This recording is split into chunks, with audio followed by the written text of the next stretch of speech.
The MacBook Neo is the kind of product I never expected Apple to make. At first glance, it almost feels anti-Apple. For years, the cheapest MacBooks have usually started at $999 aside from older models like the MacBook Air M1, which sometimes dropped as low as $699 during sales. But the MacBook Neo starts at just $599 for education users.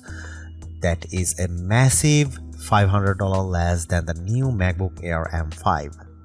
A price hike that should raise a lot of concerns, and honestly it does. But after spending time testing the MacBook Neo, I can say this clearly, it is the most complete laptop I have ever used under $600. It also beats every Windows laptop in its class, and it outclasses most Chromebooks too. For $599 you get a strong aluminum body, a bright and colorful 500 nit display, and a surprisingly fast A18 Pro chip that handles everyday tasks with ease. Web browsing, video playback, casual gaming, and day-to-day productivity all feel smooth.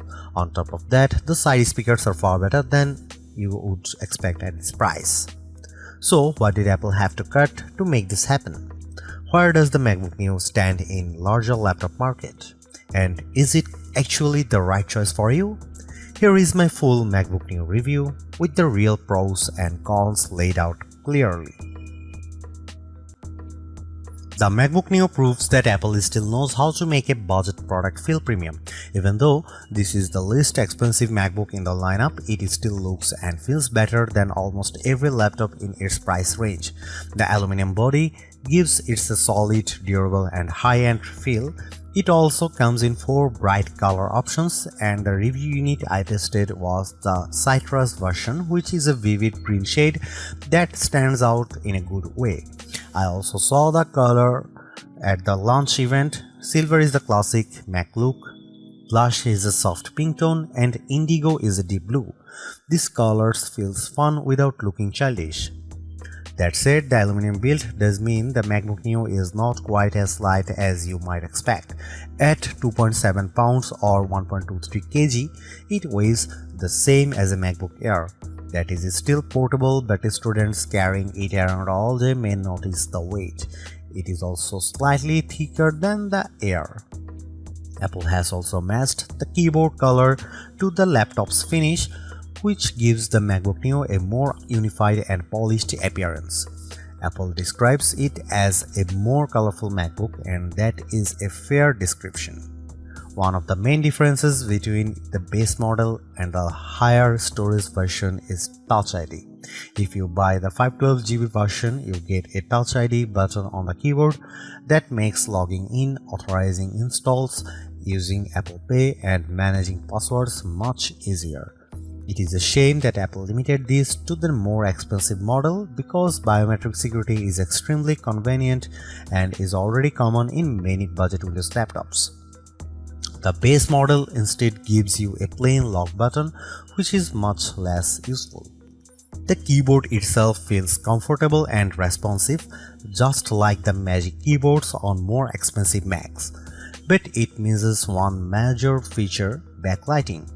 On other MacBooks, the keys light up in dark environments, which makes typing much easier in classrooms, libraries, or at night. Without that lighting, the MacBook Neo becomes more difficult to use when the room is dim. That is probably the biggest design compromise Apple made to hit the lower price. It is not a deal breaker, but it is hard to ignore. Along the left side, you get 2 USB-C ports. These also handle charging. Since there is no MagSafe 3 here, the ports look normal, but they are not equal. The rear port uses USB 3 speeds, which reach up to 10 Gbps. That is fine the most accessories, but it is much slower than the Thunderbolt 4 and Thunderbolt 5 ports on more expensive MacBooks. You can still connect a USB-C monitor and run it at 4K 60Hz, which is good. The second USB-C port is much slower because it uses USB 2 technology. That means speeds of just 60 MB per second, which is really only suitable for low demand accessories like wired mice or keyboards. This is one of the more awkward cost-cutting decisions Apple made. The two ports look almost identical, but they behave very differently. That could easily confuse people, especially when a flash drive suddenly transfers data much more slowly than expected. Even though I understand why Apple did it, using USB 2 in a 2026 laptop feels hard to justify. Still, the rest of the design avers that kind of disappointment. The aluminum chassis looks premium, the 13-inch screen is a strong choice for portability, and the display itself is one of the best parts of the MacBook Neo. At 2408 by 1506, it is much sharper than the 1080p panels most budget laptops uses. It also gets up to 500 nits of brightness, which is excellent for a laptop in this price bracket. That brightness makes the screen easy to use outdoors or in bright rooms, while the color reproduction is vivid and rich thanks to support for 1 billion colors. For anyone who has used a cheap laptop with a dull, washed-out screen, the MacBook Neo's panel will feel like a major upgrade. It is one of the best budget laptop displays you can buy and maybe the best of all. The only missing feature, of course, is touchscreen support, because this is still very much an Apple laptop. The A18 Pro chip is one of the biggest reasons the MacBook Neo exists, and it is also one of the most interesting parts of the machine. Instead of using an M series chip like other modern Macs, Apple chose the A18 Pro, the same chip that powered the iPhone 16 Pro. At first, that sounds unusual. Putting a phone chip in a laptop is not the standard approach, but the logic behind it actually makes a lot of sense. Apple has far more experience designing mobile chips than computer chips, and its high-end iPhone silicon is now extremely powerful in a low-cost laptop that may be smarter than using a weak traditional laptop chip that struggles to keep up. By using an older iPhone chip, Apple lowers the cost without sacrificing too much real-world performance. So why not use an older M chip like the M1? Apple says the A18 Pro has a 16-core neural engine that is better suited for on-device AI tasks, including Apple Intelligent features inside macOS. The M1 is not as capable in that area, and the A18 also benefits from faster memory that makes this choice look a lot more strategic than strange. And because the A18 Pro is still a 64-bit ARM-based chip, the MacBook Neo runs full macOS, not a restricted mobile operating system. You are not stuck with iPhone apps. You can run standard Mac software just like you would on a MacBook Air, MacBook Pro, Mac Mini, or Mac Studio. macOS runs well on the Neo, and although it is not as snappy as my MacBook Pro, it still feels impressive for the price. For the best experience though, you should keep expectations realistic and stick mainly to lighter apps. I used built-in tools like GarageBand and Keynote, and both run smoothly. That is the kind of workload this laptop handles best.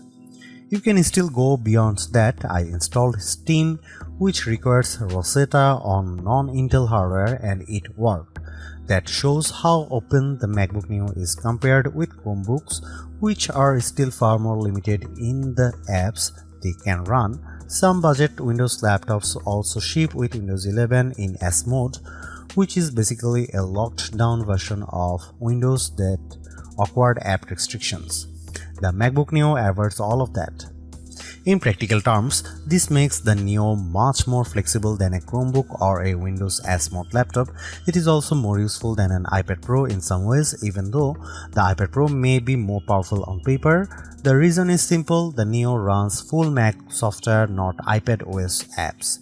Apple's ecosystem features also work here. You can mirror your iPhone, drag and drop files, make calls, send messages, share your clipboard, and use an iPad as a secondary display. I tested it with the latest M5 iPad Pro, and the setup worked extremely well. That is important because it means the MacBook Neo does not feel like a second-class Mac. You still get the same broad Apple experience as you do on more expensive models, and that is a huge win for a lower cost device. The limits are really about hardware, not software. If you want to do heavy 3D work, advanced video editing or large creative projects, the MacBook Neo is going to struggle. It is not built for those jobs. The biggest concern is the 8GB of unified memory. That is enough for basic use, but it is not generous by modern standards. And because the memory is unified, it is shared between the system and graphics, which makes multitasking tighter than it would be on a laptop with more memory. During my testing with Safari, Keynote, GarageBand and a Steam download, all active memory uses climb to around 6.48 GB to 7GB. That is dangerously close to the ceiling. Once you get too close to the limit, performance starts to dip. There is also no upgrade path for memory, and you cannot just open the laptop and add more yourself. That means the 8GB configuration is something you have to live with for the lifetime of the device. For most students or casual users, that may be fine as long as they keep their workload light. But anyone who likes to jump between many apps or run heavier software should look at the MacBook Air M5 instead, which starts with 16GB of unified memory. Gaming is possible too, but again expectations matter. I got Cyberpunk 2077 running at a playable 30 FPS using the For This Mac preset. It was not a generous experience because most settings were pushed very low and advanced effects were disabled, but the fact that a $599 fanless laptop can run a game like that at all is impressive. You can also play iPhone and iPad games, which are much better suited to this hardware. Overall, the MacBook Neo performs very well for the price. It is excellent for everyday tasks, surprisingly capable with many Mac apps and flexible enough to general use. But it is not a productivity powerhouse, and it should not be treated like one. One more advantage deserves mention: the MacBook Neo is fanless. That means it stays quiet in use, which is a major benefit over many budget Windows laptops that get noisy as soon as the system starts working harder. The MacBook Neo is the best budget laptop you can buy right now. It is true that Neo sits at the upper end of what many people would call budget, but the gap in quality between this and most Windows laptops or Chromebooks at the same price is huge. The design is premium, the display is excellent, the speakers are surprisingly strong, and the performance is more than good enough for day-to-day work. What impresses me most is that Apple did not cripple macOS just to hit a lower price. You still get the full Mac experience along with support for the broader Apple ecosystem. That makes the Neo feel like a real MacBook, not a watered-down version.